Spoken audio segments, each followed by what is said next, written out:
के बड़े ट्रेंड समझते हैं हमारे अगले सेगमेंट भसीन जी के बेहतरीन शेयर्स में।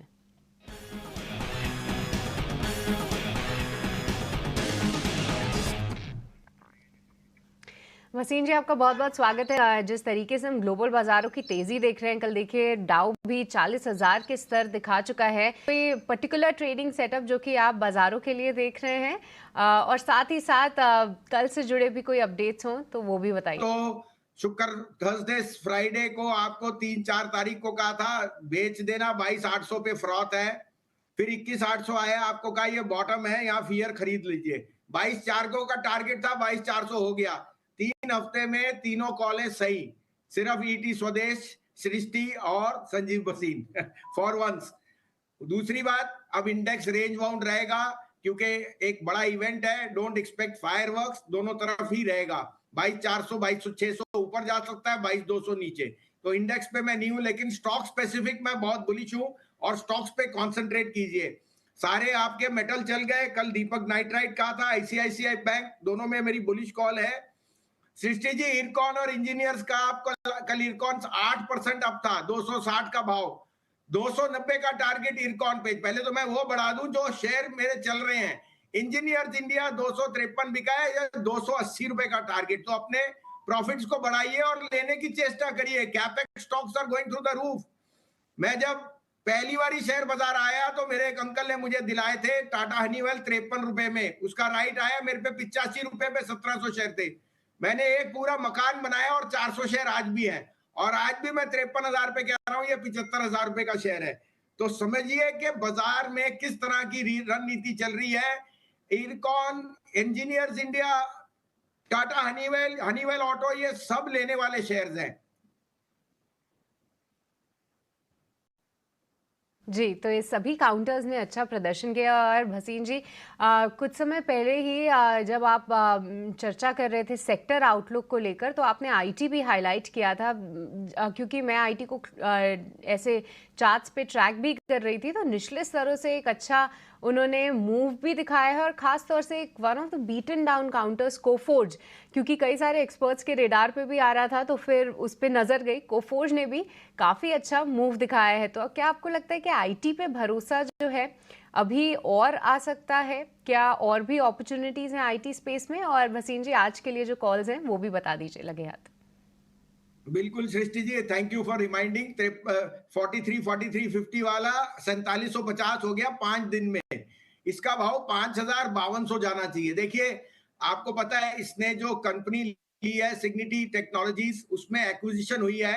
That acquisition is a very very creative, proactive, क्योंकि वो कैश क्रिएटिव होगी डे 1 से। साथ में उनको नॉर्थ और वेस्टर्न यूएस में बहुत बड़ा एक्सपोजर मिलता है। And thirdly, that is the first company which is stepping into AI in a very big way।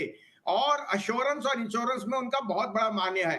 Fourthly, Coforge में आपको पता है उन्होंने रोड शोज किए हैं। There is a QIP in the offering, और ये क्यूआईपी की वजह से ये घटा है। हमने एज ए डिस्क्लोजर क्लाइंटों को 4450 में भर के दिला दिया है। हमें 5200-5300 का भाव दिखता है और उसके बाद आउटलुक देंगे।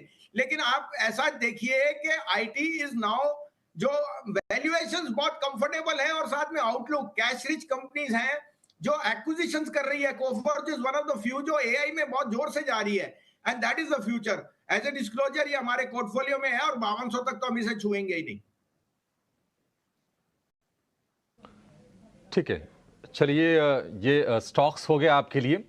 अब शुरू करेंगे हमारा खास सेगमेंट जहां पर हम नतीजों का अध्ययन करेंगे। लेकिन उसके पहले भसीन साहब ये बताइए कि आज के लिए आपके शेयर्स कौन से हैं, आप क्या रेकमेंड कर रहे हैं?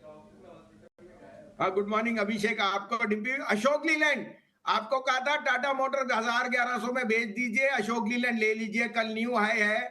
इस साल का ऑटो स्टॉक सिर्फ अशोक लीलैंड है। 300 का टारगेट है, अभी 250 तक का आप संतुष्टि पाइए। 195 का स्टॉप लॉस। 250 जाएगा तो मैं 300 का बढ़ा दूंगा, लेकिन टारगेट इस साल में 300 आएगा। दूसरा मेरा पिक है आरबीएल बैंक। मिड कैप में सबसे सटीक बैंक है आरबीएल। इसमें कोई प्रमोटर के पास 1.5% से ऊपर नहीं है। Mahindra are the largest share holder with 4% stake. और मुझे लगता है जैसे जैसे इनकी निम और नेट इंटरेस्ट इनकम और मार्जिन दोनों बढ़ रही हैं, I would say this stock is due for a rerating. वैसे तो 350 जाएगा, अभी 270 के लिए आप लीजिए 244 का stop loss. And last but not least IRCON में टारगेट बढ़ा दीजिए 255 में जो भाव है 240 का स्टॉप लॉस हो गया, जो मेरी एंट्री प्राइस थी 232 की थी, और 288 का टारगेट। अशोक लेलैंड इसके लिए टारगेट होगा 200 रुपए का, 250 रुपए का, उसके बाद 300 भी जाएगा वो। 250 के भाव वाला आरबीएल बैंक उसके लिए 270 के टारगेट, और उसके अलावा इरकॉन पर भी बुलिश है भसीन साहब। ये तीन बेहतरीन शेयर आपके लिए आज के सत्र में आप बाजार में आप इसको प्ले कर सकते हैं। चलिए शुरू करेंगे फटाफट अपना खास सेगमेंट रिजल्ट एक्सपर्ट। भसीन साहब तैयार है, आप भी तैयार हो जाइए।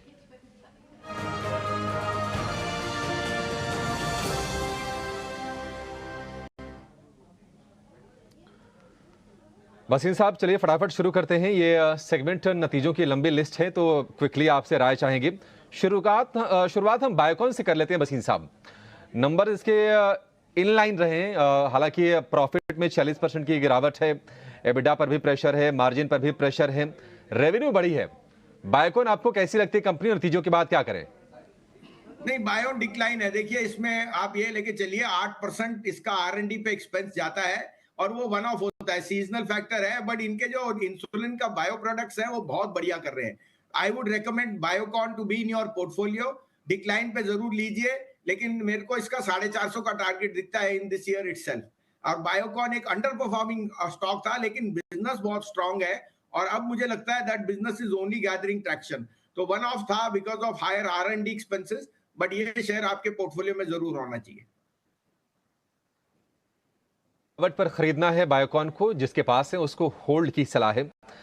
वोडाफोन आइडिया भसीन साहब, घाटा इसका थोड़ा और बढ़ गया है, हालांकि आरपू भी इन्होंने सुधारा है अपना। वोडाफोन, इस घाटे से घबराने की जरूरत है, या फिर जो कुछ करेक्टिव मेजर्स कंपनी ले रही है हाल फिलहाल उस पर फोकस करे, ज्यादा फायदेमंद वो होगा? देखिए एज ए डिस्क्लोजर हमारा इसमें पोजीशन है, हमने रेकमेंड भी किया है। 142 का आरपू है, 40% का एबिटा है, और आपको पता है कि ये जो 20,000 करोड़ है वो अगले 2-3 साल में कैपेक्स में जाएगा।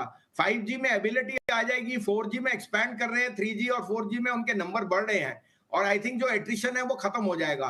तो ये 1 साल का प्ले है जो डबल हो जाएगा। सब कुछ इन द प्राइस है, यहां से सिर्फ शेयर बढ़ सकता है। ठीक है, 1 साल में डबल होने की उम्मीद है। वोडाफोन आइडिया 12 से 13 रुपए के बीच का इसका भाव है, आप इसको रखिए। एंड्योरेंस टेक्नोलॉजीज बहुत ही स्ट्रांग इसके नंबर्स आए हैं एंड्योरेंस टेक्नोलॉजीज के, और मुनाफे में 54% की ग्रोथ है, मार्जिन करीब करीब 13% से बढ़ाकर 14.5% कर लिया है एंड्योरेंस टेक्नोलॉजीज ने, और आय भी 20% बढ़ी है। भसीन साहब, ये कंपनी आपको कैसी लगती है?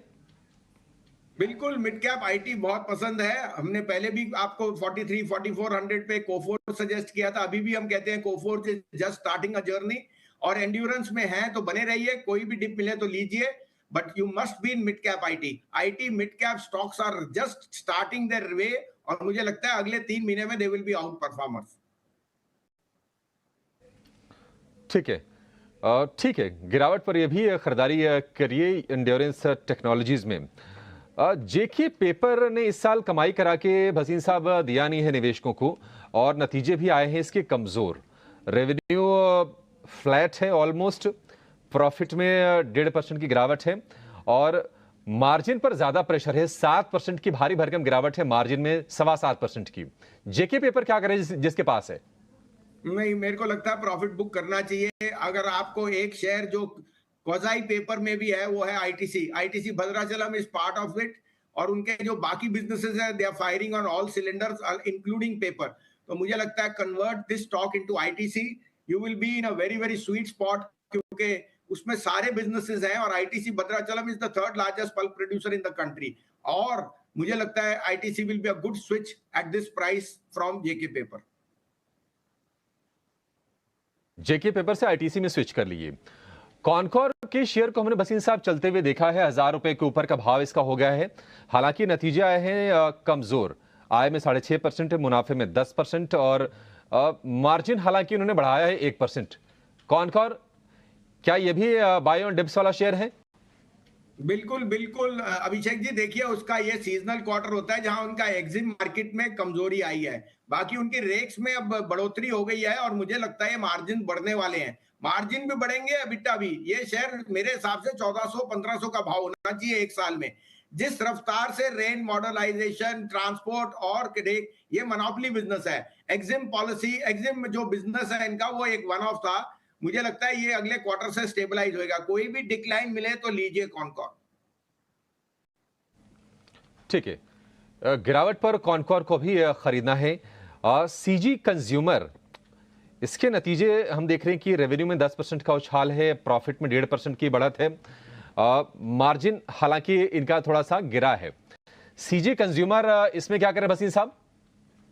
ये भी बिल्कुल होल्ड है। देखिए कंज्यूमर स्टॉक्स पर्टिकुलरली हैवेल्स और वोल्टास मेरे टॉप फेवरेट्स थे। वो दोनों ने बहुत आउट परफॉर्म, इनफैक्ट हैवेल्स और वोल्टास तो ऑलमोस्ट डबल से ज्यादा हो गए।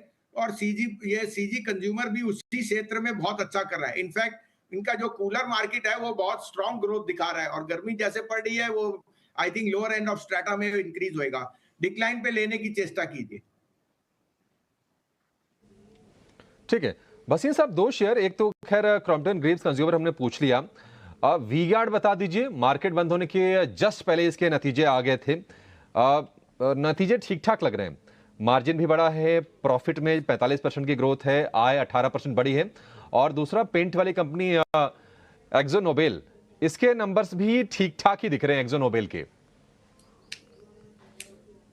हाँ, मेरे को एक्सो नोबेल तो वैसे डिस्क्लोजर मेरे पोर्टफोलियो में है। जब ये इंडियन एक्सप्लोसिव्स होता था 20 साल पहले और उसके बाद एक्सो ने इसको टेक ओवर कर दिया। ड्यूलक्स पेंट आज भी इनकी बहुत हायरार्की है और इनकी जो ब्रांड है वो अनबिलीवेबल है। और ये चाहे थोड़ा सा कंपटीशन ग्रासिम से आएगा, I think still Asian and Akzo Nobels are blue chips to hold in your portfolio. कोई भी डिक्लाइन पे लीजिए। वी गार्ड में भी मेरी होल्ड की रेटिंग है। ठीक है, एक्जो नोबेल गिरावट पर लीजिए, वी गार्ड में भी होल्ड की रेटिंग है। चलिए भसीन साहब, बहुत